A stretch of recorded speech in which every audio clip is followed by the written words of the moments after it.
Good evening. I think the pictures are worth the price of admission alone, huh? Oh my gosh. I got to tell you, almost 40 years ago, it was June 4th, 1981. I left, not this auditorium, but the field where we had our graduation ceremony. And you remember certain things and you forget a lot. And I forgot a lot, but I remember vividly driving in my 1972 blue Buick Skylark with KC95 blasting on the radio. Someone might have go down that memory lane and thinking, boy, I'm so excited. This is great. We just graduated from high school, right? But at the same time, really, really scared and a bit anxious about what the future held. As most people, 18 years old, you have no idea what you're going to do. And from the grace of God, you just get pointed in the right direction. And I was fortunate enough to be recruited off of a college campus into the financial services industry. And as Duran, who I thought was amazing, watching on TV, said, sort of the rest is history.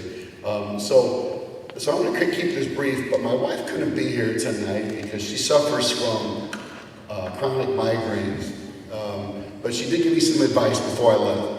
She said, Don, she said, I know how you can go on. She said, so do me a favor. Don't try to be cute. Don't try to be funny. Don't try to be really smart or anything like that. And she paused for a second. She said, just pretty much be yourself. So here we are. So over the last 40 years, I had the opportunity to help a lot of families, particularly in the area of families who have loved ones who are suffering from dementia. There's 70 different types. The one that we most know of is Alzheimer's. And when that happens to a family, the financial devastation and the fact that people are scared becomes really obvious. And having had that happen to our own family with my grandmother, I just made it a mission to try to help those families. And so that's what we've done. It's been great. We are on our third and final book. I've got about 3 more years in. And the name of this next book is Don't Put Me in a Nursing Home. And the reason for that, quite frankly, is with COVID, it just really showed that when people get sick, they want to stay at home. So as I was researching the book, and I'll finish on this note, I found a couple of studies that I thought you guys might be interested in knowing about. So let me say one thing before I do that, though. Everybody up here, my fellow award inductees, whatever, are all amazing people, but I think before we go too much further, I want to do a shout out to, I think, probably the most important people in this room are first our educators. I think everybody would agree on that,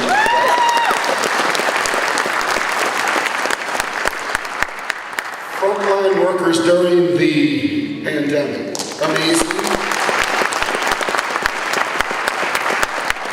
How about the police officers and the firefighters? I think those are the real roles, actually. So let me end by telling you a bit about these studies. So as I was learning more about the process of aging, I ran across 2 studies, and one of them was interesting because it said, and I was specifically trying to learn what is it that you get old when you're aging, because at almost 60 years old, I don't feel like I'm 60. I think I'm 40. Right? And if you're 80, you probably feel like you're 60, and that's just how it goes. So here was when you know if you're aging, if you're getting old. It's when you find yourself regularly walking for exercise, right? But you're run to the bathroom. And then the only other study that I thought was important, and this is a Bloomberg study where they talked about the gerontologists and the scientists have figured out that by 2050, most of us will live to be 120 years old.